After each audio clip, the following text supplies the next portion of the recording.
Durante esta pandemia, passámos a ter outros hábitos na nossa vida. Por exemplo, usar uma máscara para nos protegermos e também para evitarmos que outros possam vir a ser contaminados com o famoso vírus. Mas o que acontecerá por detrás dessa máscara? Nós já não estávamos propriamente muito bem cotados como europeus que tratássemos convenientemente da nossa saúde oral.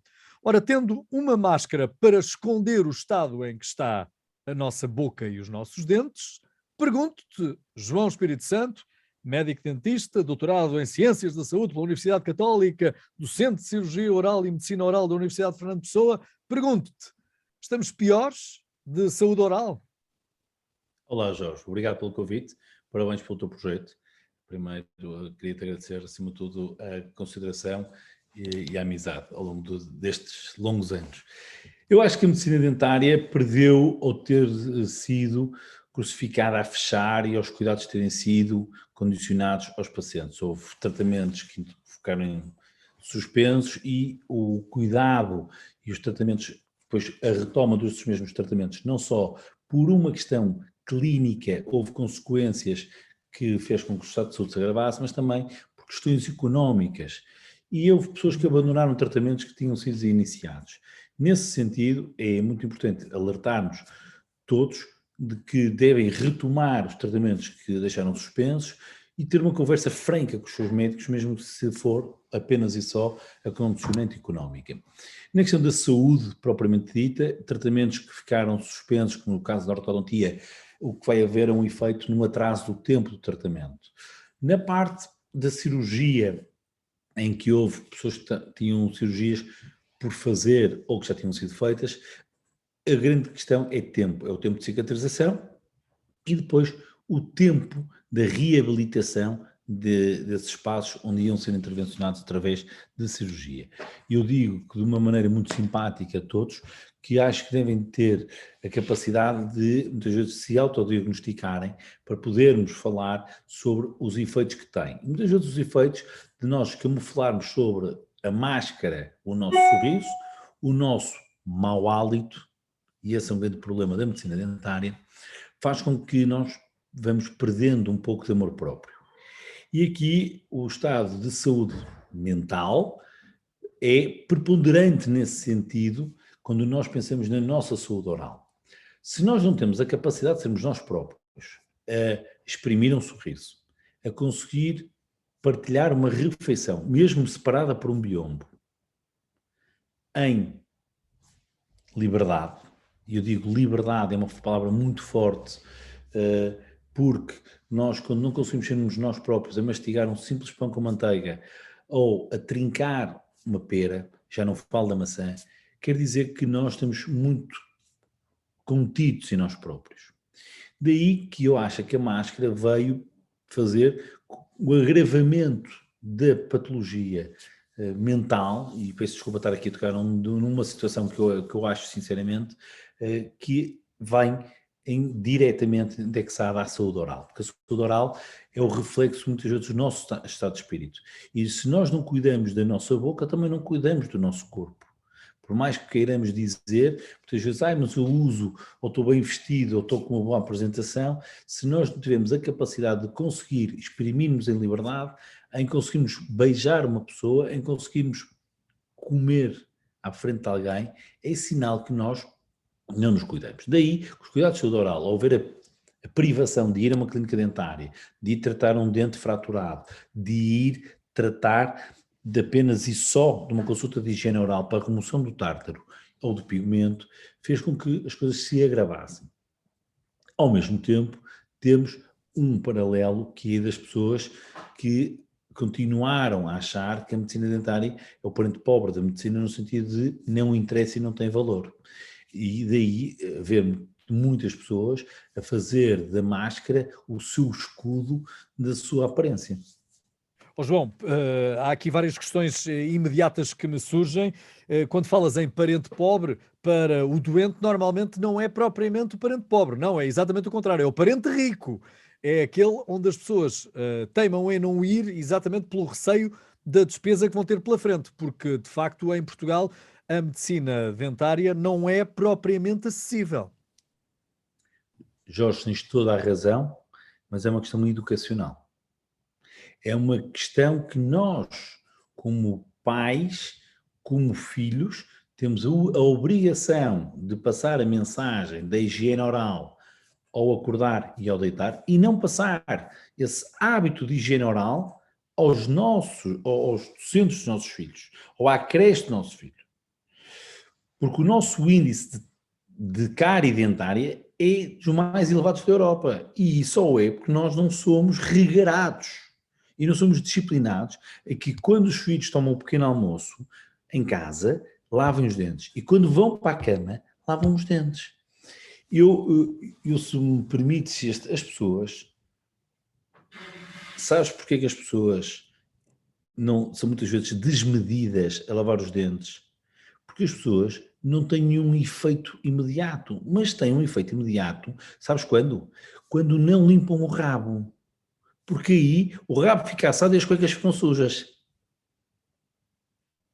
Bom, mas é certo também que os hábitos alimentares também influenciam muito na saúde, também condicionam muito a saúde oral, porque se já sabemos que Mas os aí é uma questão portugueses educacional. não têm esse hábito, se andam a comer muitos alimentos açucarados, provavelmente vão antecipar aquilo que sucede na maior parte da nossa existência, não é? Jorge, tudo depende daquilo que nós queremos. Isto é, tudo depende do que nós queremos. Se nós incutirmos aos pais que as dietas que eles têm que fazer são dietas de hidratos de carbono e de açúcar, e se os pais acharem, passa a publicidade, que os cereais de chocolate é que são bons, ou que o leitinho com chocolate para adormecer, é uma questão educacional. E é aqui que eu me revolto, entre aspas, quando dizem que o problema é a conta do médico dentista. Não é, porque em bom rigor, o médico dentista é das áreas da medicina com mais despesa versus aquilo que cobra. E eu vou dar o exemplo. O médico dentista fazer uma consulta precisa, além do equipamento, do licenciamento, de uma recepcionista, de uma assistente dentária e de material. E agora eu faço uma comparação, por exemplo, e só um médico de ortopedia apenas precisa de uma marquesa, de um consultório, mais nada. E vai pedir exames do outro lado, e as pessoas vão pagar os exames. Nós temos que dizer isto de uma forma em que as pessoas têm que mudar o seu paradigma. As pessoas gostaram de agora, no tempo de pandemia, de dizer que gostavam muito dos animais, porquê? Porque era uma forma de poderem sair à rua, ou porque tinham alguém com quem compartilhar o seu mau humor, ou alguém com quem eles conseguiam interagir. Nós temos que ser sérios no sentido de dizer, não, é um parente pobre sim, ou a cultura e a política de saúde oral é que é possível, mediante aquilo que há de esforço do Serviço Nacional de Saúde, mas a base do nosso comportamento passa numa questão educacional dos pais. Eu não posso permitir que os meus filhos comam chocolates todos os dias. Eu não posso permitir que haja as gomas. As gomas, eu não posso permitir que eles comam, por exemplo, a questão das batatas fritas, e toda essa questão alimentar é uma consequência educacional. Por isso, é muito bonito nós pensarmos em toda a questão da nutrição, de toda a questão da parte da saúde numa forma lata, torna-se o parente pobre pela falta de consciência da própria pessoa. Concordarás que o Serviço Nacional de Saúde, que já tem muitas limitações, na higiene oral então? Eu aponto o dedo e assumo que aquilo que vou dizer pode ser aqui uma questão polémica. Eu acho um escandaloso a contratação atual do Serviço Nacional de Saúde para os centros de saúde dos médicos dentistas. Primeiro, pagos a sociedades que pertencem a seguradoras, a sociedades que pertencem a grupos macroeconómicos, e não é a carreira do médico dentista, não é a carreira do profissional de saúde. E quando é contratação apenas e só à hora, e não é paga um profissional de saúde, não é pago um profissional de saúde. Como médico dentista, nem médico, é pago como um técnico. Ora bem, se nós servimos médicos dentistas para passar certidões de óbito, para ir para uma linha de saúde 24 na emergência, podemos acudir à emergência médica, mas para atender pessoas temos que ser pagos desta forma? A contratação é feita a recibos verdes durante um ano? Os tratamentos apenas e só são de dor? E a reabilitação? É a educação. Lógico que há crianças que têm dificuldades fonéticas e daí reflete-se na questão da aprendizagem, porque o Serviço Nacional de Saúde diz: nós não temos condições de o encaminhar para uma terapeuta da fala e a seguir um ortodontista, que é um médico que a seguir coloca os aparelhos. Mas então o Serviço Nacional de Saúde tinha que pensar, era em articular com a rede que já existe. Não é preciso montar gabinetes médico-dentários. É necessário, sim, otimizar o que já existe, verificar o cumprimento de normas e de um protocolo, e daí negociar justamente, quando eu digo justamente, é um preço que dê para pagar os impostos, as taxas e fazer tratamentos sérios. João, mas vamos aos doentes porque muitas das pessoas que nos ouvem estarão a dizer: isso é tudo muito verdade, compreendo a luta dos médicos dentistas, mas o doente sou eu e o meu orçamento familiar não estica para poder ir a um dentista. O que é que eu faço? E o primeiro faria uma coisa muito simples. Faria uma consulta com o médico dentista que me fizesse um plano de tratamento, um diagnóstico, um plano de tratamento. E a seguir me apresentasse um orçamento. E a partir daí, elaborar a forma de eu poder pagar. Se eu conseguir ou se eu não conseguir. Uma coisa é fazer medicina dentária estética, outra coisa é fazer medicina dentária funcional.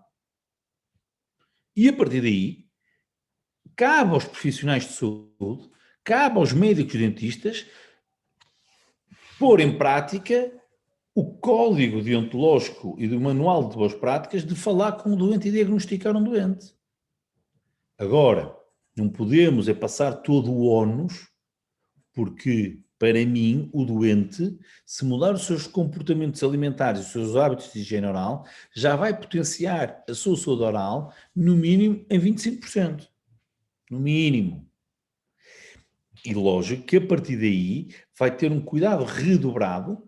Ele pode até não ter os dentes direitos, mas vai conseguir não ter problemas a falar. Vai conseguir poder sorrir, vai poder conseguir comer. E comer de uma forma saudável. E tudo isto, Jorge, parece muito complicado, mas um doente que pense: ok, conforme eu faço um plano para colocar os óculos para ver, eu também posso fazer um plano para colocar uma prótese. Se calhar não é fixa, é removível, mas ajuda-me na parte da mastigação, ajuda-me na parte fonética. Daí é uma questão de planeamento. E eu considero que nós ainda conseguimos, hoje em dia, através da Segurança Social, apresentar um pedido de apoio para a colocação de uma prótese, e aí está removível, não é fixa, mas de uma forma sustentável. Agora, nós não podemos querer, é a mesma coisa que nós pedimos ao Serviço Nacional de Saúde, cirurgia plástica. Calma. O Estado já promove o cheque dentista, mal pago, é verdade, mas promove-o para tratamento de cáries, selantes e extração de dentes de leite. Se as pessoas tiverem uma correta higiene oral, não vão ter as cáries. Então, não podem depois pedir aos 40 anos a serem displicentes, a tomarem café e a fumarem cigarros e a não lavarem os dentes, a seguir uma prótese fixa sobre implantes e com dentes em cerâmica.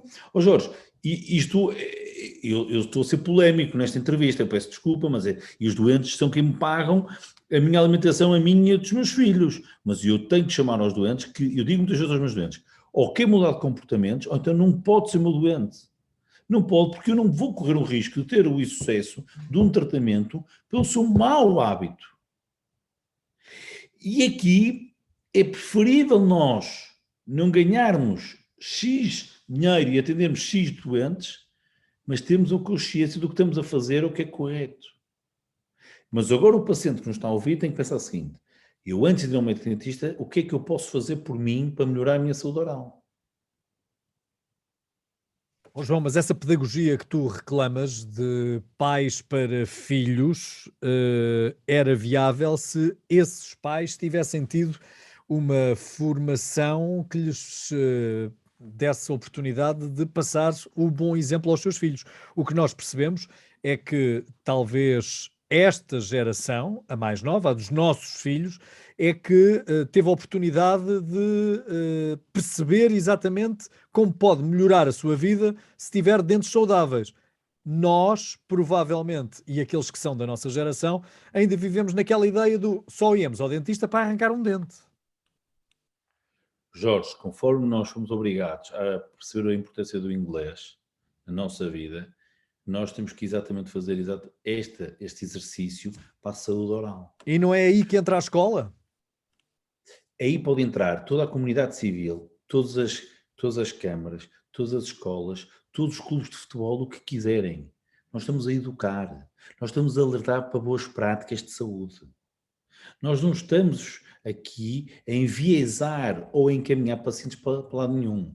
Nós estamos aqui a apelar ao bom senso, tal e qual como ensinamos a separar o lixo. Aqui é preciso ter um discurso que faça as pessoas pensarem o porquê de terem de mudar. Porque senão nós não vamos conseguir fazer nada. Porque se nós pensarmos que eu extraio um dente e esse aqui coloco um implante, só quem ainda não colocou um implante percebe o que é colocar um implante e o que é um dente artificial. Por mais semelhante que seja um dente natural, é sempre um dente artificial. E eu digo isto, e eu tenho um implante, eu tirei um dente na minha primeira noite de lua de mel, por isso está tudo bem, e agora tenho lá um implante, mas hoje em dia as pessoas têm que entender, por mais que haja uma reabilitação estética e funcional, é sempre um elemento externo ao nosso organismo. E há efeitos de biocompatibilidade e de integração que podem ter o máximo êxito agora, mas levar à perda 6 meses a 9 meses. Nós temos que perceber que hoje em dia a nossa capacidade de mudança de hábitos em prol da saúde oral tem de passar sempre por uma cultura coletiva.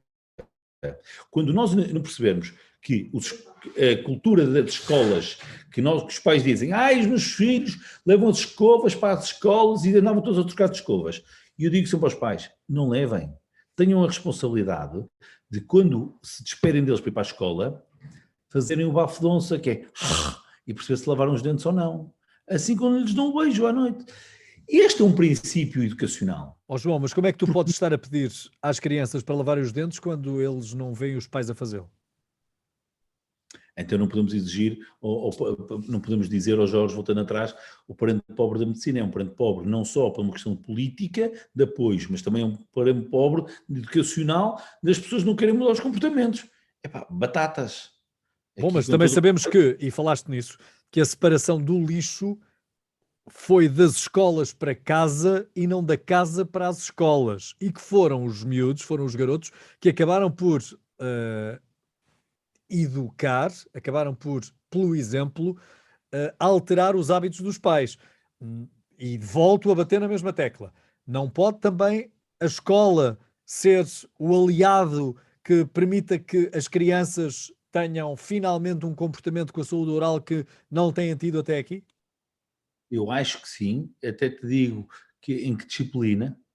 Acho que, por exemplo, no estudo do meio, no primeiro ciclo, deve ser abordado e deve ser uma rotina, e eventualmente até das escolas, fazer o seu próprio check-up às crianças e monitorizar as crianças. De uma forma muito simples, Jorge. Bastava que todos em casa usássemos o revelador de placa que diz que nós pomos uma pinga, vemos onde é que os nossos filhos estão a escovar mal os dentes. Com esse revelador de placa nós conseguiríamos demonstrar tudo mesmo, a quê? Aos nossos filhos. De que forma? Onde é que eles têm que escovar melhor? E nós, pais, percebíamos que se eles fizessem esse trabalho de casa, para quando fossem fazer esse exame de avaliação de saúde pública, então aí eles já tinham. Faz-me lembrar, sabes que história, Jorge? A dos piolhos. Se tem piolhos, vai para casa. Para mim era, tem mancha no dente, vai para casa. A ver se os pais aí não mudavam o comportamento. Porque aí dizem, não posso faltar ao trabalho. Não é?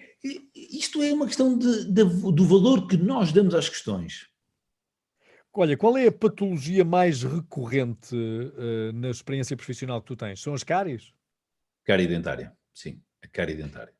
A cárie dentária acaba por levar de uma pequena alteração de cor e cavidade até à perda do dente. E provocada na maior parte dos casos por hábitos alimentares, por, vícios? Há hábitos que se complementam, que fazem uma verdadeira mistura bombástica para levar à perda do dente. A cárie dentária pode passar não só por uma má técnica de higiene oral, em que nós fazemos com que fiquem ali depositado o resto alimentar e que depois vai-se propagando, evoluindo até fazer a cárie, vai do descuido do ser humano que foi tendo uma pequena cavidade, alguma sensibilidade e depois se habituou e só quando fratura o dente incomoda é que vai tratar, e depois há quando temos apenas só um abscesso e depois há a extração do dente. Eu vou-te dizer que na área das pessoas quando têm a questão de dentes naturais, quando estamos a falar de pessoas já reabilitadas com implantes, a patologia mais recorrente do consultório é a periimplantite, são os doentes que nos chegam a nós para resolver problemas com implantes, que nos dizem, agora eu tenho muitas bactérias à volta do implante, e a minha primeira pergunta é, há quanto tempo não faz uma higienização à prótese sobre os implantes? E muitos respondem nestes últimos anos, eu nunca fiz. E eu digo, pois, então há milagres, quer dizer, se uma pessoa tem que fazer uma consulta mínima, anual, ao seu médico dentista higienista, também tem que fazer uma consulta mínima anual ao seu implantologista para verificar uma prótese. Porque eu pergunto, ninguém coloca uma prótese de anca e não vai ao ortopedista, perdão. Verdade. Olha, e falaste na ortodontia. A ortodontia é mesmo necessária ou é um luxo, é uma área mais virada para a estética? Porquê é que é importante, consultarmos um ortodontista? Primeiro, eu considero que a ortodontia é fundamental para a fonética dos pacientes, para a parte de equilíbrio neuromuscular e só por fim na parte estética. Vamos lá traduzir. O que é que faz Então, um ortodontista? um ortodontista apenas e só, como eu costumo dizer, são as primadonnas da medicina dentária. São os que são os pensadores. Porquê?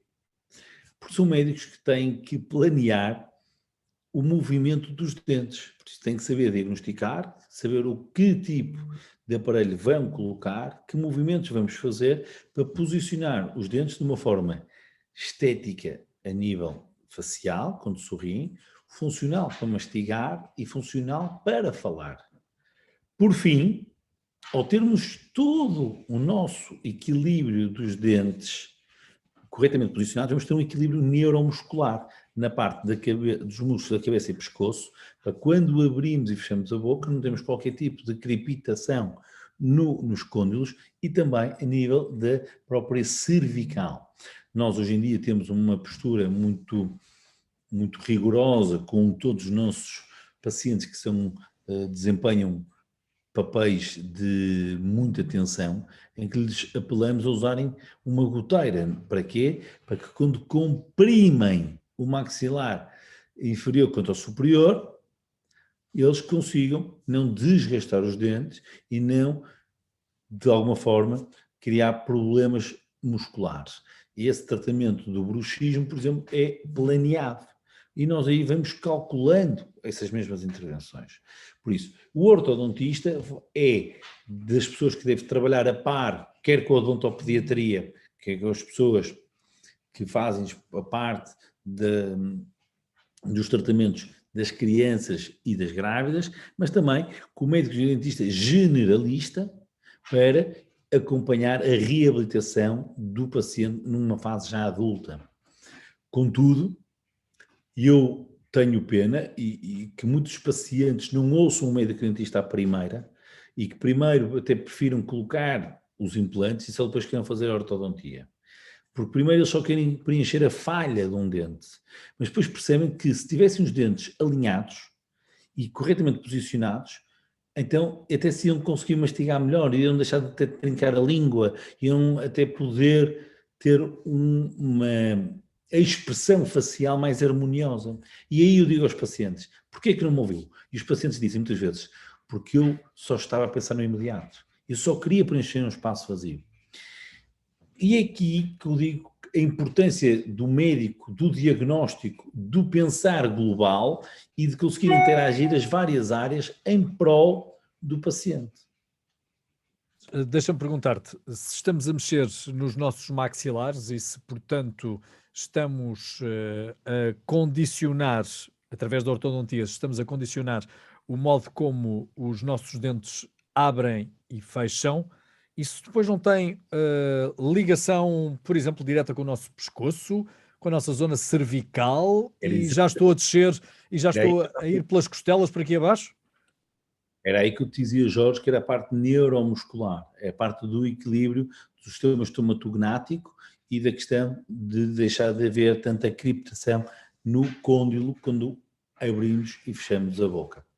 Daí que com a primeira consulta, quando é feita com o paciente e se faz uma ortopantomografia, uma teleradiografia e a seguir um TAC, permita ao médico dentista fazer o planeamento de ele repor a posição dos dentes na sua correta posição para todas as funções que os dentes têm. Então, se eu estiver aflito dos meus ombros, isso pode ter alguma coisa a ver com o posicionamento dos meus dentes? Sim, como o zumbido dos ouvidos, como, por exemplo, muitas vezes a sinusite. A cavidade oroantral, por isso toda a nossa parte de cabeça, o contacto quer com os nossos seios maxilares, septos nasais, ouvidos, tem uma ligação direta. E daí muitas vezes nós temos a necessidade de explicar ao paciente estas questões de, olha, essa sinusite que tem muitas vezes a ver com uma inflamação que tem, por exemplo, num processo apical, um quisto que tem numa raiz de um palatina, por exemplo, de um maxilar superior, de um molar superior.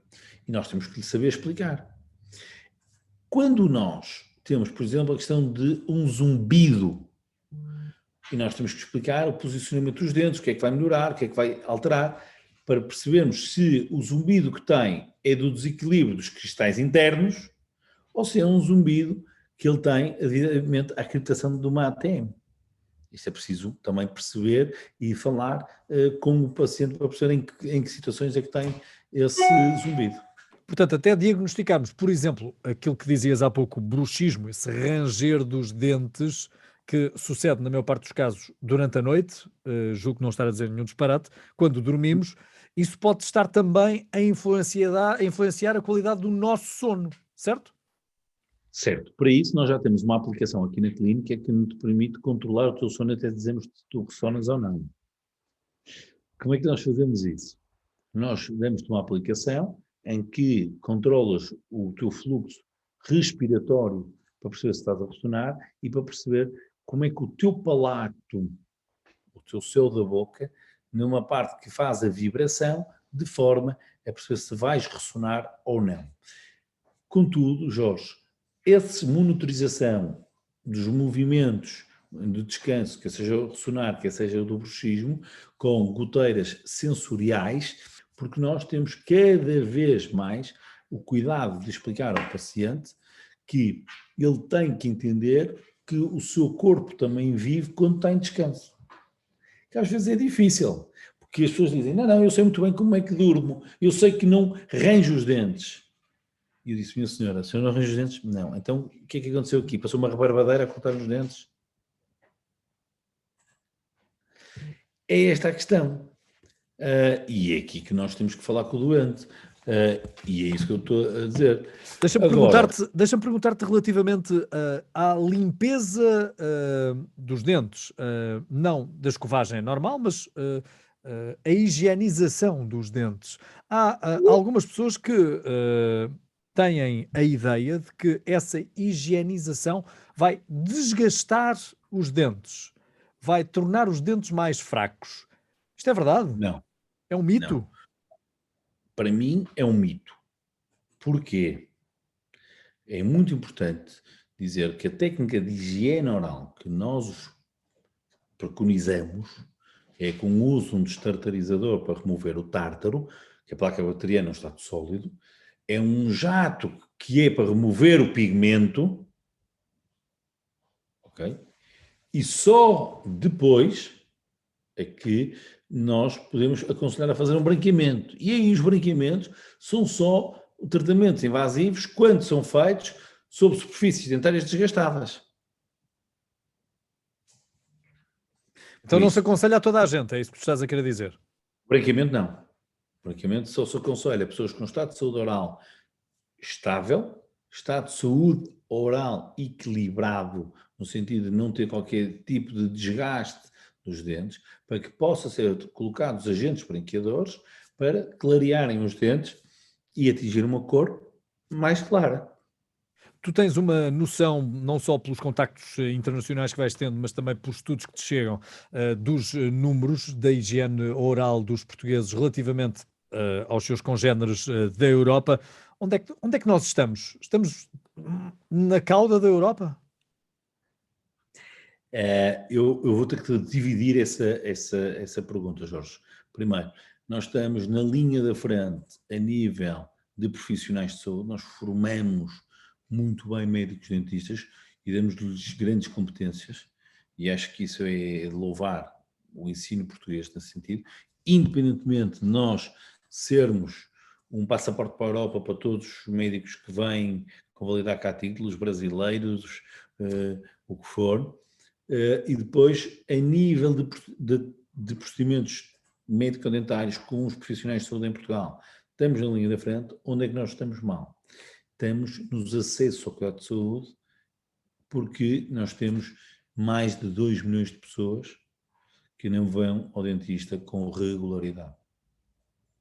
É E, muitas pessoas. e tu vês da parte do Estado uma leitura sobre estes dados e algumas medidas a serem tomadas? Eu vejo que o Estado podia fazer mais e melhor. Como por exemplo? Como, por exemplo, integrar, primeiro fazer um stop na tipografia de médicos dentistas que temos em Portugal. Nós estamos a produzir demasiados médicos de Portugal para a população portuguesa. Se o nosso objetivo é produzir médicos dentistas lá para fora, então nós já estamos a pedir para não termos população e pessoas de referência em Portugal. Estamos a pedir, olha, formem-se cá e vão para fora ganhar dinheiro. Primeiro, um ponto já educacional. Segundo, aproveitar as clínicas que existem para integrá-las numa rede de prestadores de serviços. De uma forma muito simples, hoje em dia a tecnologia permite-nos criar, conforme a aplicação do SN24, criar também o dente 2424. Isto para quê? Para que nós consigamos lá acoplar os nossos raios-x, o nosso histórico médico-dentário e aí percebermos se foi desleixo do paciente, responsabilidade do médico de má prática, ou se apenas e só as pessoas não tiveram para se comprometerem em mudar comportamentos. Bom, mas agora na ótica do doente, nós estamos muito distantes Estamos dos restantes europeus? Estamos porque, repara, França com participação oral, Luxemburgo com participação oral, Inglaterra, quer dizer, já não é a União Europeia, mas é como se fosse. É como se fosse com participação oral. Nós temos Suíça com participação oral, não sendo também a União Europeia. Espanha tem um apoio já comunitário simpático. A Alemanha tem apoio. Opa, quer dizer, nós não temos um sistema integrado porque nós, para termos uma ideia, temos mais dentistas per capita que a Alemanha. Atenção, que Itália. Então, mas com dentistas a mais, os preços também baixavam, não? O problema são a qualidade dos materiais. Então aí vamos estar a falar de medicina dentária low cost. Aí, então as pessoas depois, em vez de dizerem que os materiais não duram, responsabilizem os médicos, vêm para cá fazer consultas gratuitas e vêm para cá trabalhar com materiais importados não declarados. Mas há inclusivamente agora clínicas que atendem na hora, em centros comerciais, inclusivamente, é como se fosse uma loja. Isso é o que eu considero a prostituição da profissão. Como assim? Como assim? Então porquê que também não pode haver lá de advogados? Então porquê que não pode lá haver de arquitetos? Então porquê que não pode haver lá notários? Então, mas os médicos aceitam entrar Não, nessas não, clínicas. não, Jorge. Aí é uma grande questão que é o poder económico versus o poder político versus a necessidade de ganhar a vida. O médico dentista é aquele que vai para lá trabalhar porque precisa de emprego. Ponto. Final, parágrafo. Primeiro ponto. O interesse económico é quem monta um negócio dentro de um centro comercial é afluir e captar um tráfego de pessoas. Agora, o Estado aqui não entra. Porquê é que nós, médicos dentistas, não temos regras nem números para abrir clínicas? Não há para as farmácias. Pergunto. A questão é aqui o poder económico a falar. Nós falarmos nos grupos que estão a abrir em massa, e eu sempre disse que eu não queria ter uma rede de clínicas dentárias, sempre disse, porque eu sou só um. Eu só consigo atender num sítio. E a questão é de quando as pessoas passam a sua relação pessoal com o seu médico dentista para uma relação empresarial, então aí não podem pedir. Porque eu faço isto uma análise muito pessoal, que é, eu vou a um médico dentista e o médico tem que pensar, explicar e fazer. E eu vou a um advogado e um advogado diz obrigado, eu vou pensar e depois chamo para vir cá. Independentemente se é um homicídio, se é um atropelamento, se é o que for. Certo? A pessoa como está com dor, nós temos que reagir, pensar e fazer. A questão é que há números, e os números que há de afluência é que as pessoas vão iludidas por preço e não muitas vezes pela qualidade nem pela formação do profissional.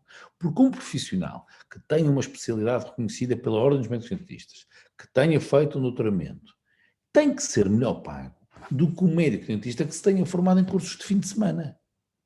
Ou que apenas só tenha a licenciatura. Com todo respeito a eles, porque eu acho que todas as pessoas têm o direito de começar. Não podemos comparar o incomparável. Porque quando nós pensamos que já é possível fazer tratamentos médico-estéticos em centros comerciais, então está tudo bem. Então não se queixem quando há branqueamentos feitos em cabeleireiros e há preenchimentos labiais feitos em esteticistas, quando vêm, depois vêm para o Serviço Nacional de Saúde, para a urgência, ai meu Deus, e aí o Estado tem que assumir. Por isso, ou nós somos sérios e agarramos no protocolo do IGAS, na Inspeção Geral de Atividades de Saúde, e cumprimos de A a Z todos por igual, ou não. E é aqui que nós temos que ser duros e exigentes com nós próprios, porque o custo de uma clínica é elevadíssimo. E eu partilho muitas vezes as dores com os meus colegas, que são os reis de sua toca, e não soldados dos exércitos, dos grupos macroeconómicos e das redes de clínicas, em que nos dizemos muitas vezes, era tão bom só termos um gabinete, e disse, pois, o problema é que nós fomos crescendo porque havia doentes, e nós agora estamos tramados porque temos que manter a estrutura, isto torna-se um elefante branco, muitas vezes. Daí que eu te diga, Jorge, que os pacientes têm que estar preocupados quem é o médico dentista que os atende, que materiais usa e que compromisso há desde o primeiro dia do plano de tratamento à execução do mesmo. Bom, mas essa é uma preocupação que deveria constar em todas as atividades onde nos envolvemos para não sermos ludibriados em alguns casos. João, porquê é que foste para dentista? Olha, eu fui para a medicina dentária porque quando cheguei de uma viagem, se os meus pais disseram que queria ser engenheiro mecânico e queria ser médico dentista. Por isso eu estive na engenharia e depois no ano a seguir fui direto para a medicina dentária, porque assim optei. Mas porque Foi uma opção minha pessoal tiveste uma dor de querer, dentes? O que é que te aconteceu? quis fazer uma questão pessoal mesmo de tratar pessoas. E na altura percebi que ia gostar. Eu na altura estava a ser um bocadinho vítima da medicina dentária, de um tratamento que não correu bem da ortodontia, depois tive que fazer o segundo, E achei que, pronto, então eu vou tratar-me e pronto. E eu, nesse espírito, fui para a medicina dentária. E, E, e essa, e essa opção foi bem aceita em casa? foi bem aceito. Um bocadinho, na altura, eu lembro perfeitamente do meu pai me dizer: não vais andar a brincar mais um ano, porque o meu pai achou que eu ia brincar mais um ano. E pôs-me ali muita pressão, em que me disse: estás por tua conta e risco, e eu sim estive, por minha conta e risco, e hoje em dia considero que foi uma boa opção. Sou feliz a trabalhar, gosto do que faço, não tenho nenhum problema de vir trabalhar, porque eu digo: eu faço o que eu gosto, mas depois tenho o ónus da responsabilidade dos doentes, que é um ónus de muitas vezes não ter tempo para mim e não ter tempo para os meus, porque é um defeito que eu tenho, é de pôr os doentes à frente de mim. João, como é que um homem ligado à ciência, professor universitário, um homem que teve que basear os seus estudos em rigor científico, tem tanta proximidade a Deus e é tão religioso? Como é que essa conciliação se consegue? Só que primeiro é preciso ter fé para depois se tornar uma pessoa de estudo, porque uma pessoa consegue perceber quem é e qual é a sua missão nesta vida, é que pode depois perceber qual é o caminho que tem a percorrer em que área for. A ciência, por ela, é desenvolvida pelo ser humano, pelo pensamento do humano. Se nós, e eu falo por mim, para mim é mais importante a minha oração do que propriamente o pensamento numa nova técnica. Eu estou muito mais preocupado em rezar com os meus filhos de manhã quando estou a levar à escola do que propriamente ouvir as notícias do rádio, porque para mim a oração passa pela reflexão do nosso viver, do nosso estar aqui e daquilo que nós vamos fazer por nós, para os outros, em comunidade e acima de tudo a deixar um legado de paz e acima de tudo para todos de idoneidade. E a idoneidade, quando nós pensamos e estudamos, pensamos que é muito vaga. A idoneidade na ciência é se cumprimos um protocolo cirúrgico. Para mim, o protocolo vertical das pessoas, da verdade, acima de tudo, da consciência do que nós temos para fazer, é um ser superior a qualquer bíblia cirúrgica. Os teus pares compreendem essa tua espiritualidade ou sorriem quando tu dizes que vais, por exemplo, a pé a Fátima? São irónicos sobre a minha espiritualidade, mas eu vivo bem com isso. Há quem diga mal, não é que eu seja bem educado. E eu vivo bem. Sabes qual é a vantagem de ter fé? É que eu sei viver bem sozinho, sei viver bem com os meus, sei viver em comunidade de pessoas que não percebem o que é ser cristão. E isso faz com que tudo à volta seja diferente. Só quem entende a mão divina é que percebe exatamente o que é que estamos cá a fazer. Essa tua ligação à religião, e, essa tua devoção permanente à religião, não te leva às vezes a prejudicar o teu negócio? Não tenho problemas com isso. Eu não quero ser, eu não quero ser o médico dentista de todos os portugueses. E não quero ser o médico dentista mais rico de cemitério. Eu apenas e só quero ser um médico dentista com doentes para trabalhar, para atender, para dar de comer aos meus filhos e informá-los. Pá. Eu não quero, eu acho que eu não quero mesmo, e digo isto de coração, eu não quero de todo abraçar o mundo. Eu quero apenas e só viver neste mundo. João, para terminarmos, um sumário para que aqueles que nos veem e ouvem possam ter um bom, a expressão é minha, um bom comportamento de higiene oral. Um beabá simples. Primeiro, escovar os dentes ao acordar e ao deitar. Sempre. Quer seja com mais sono ou com menos sono. É indiferente. Acordar, lavar sempre os dentes. Ter o cuidado de não ingerir açúcar antes de jantar, depois do lanche, não ingerir açúcar até ir para a cama.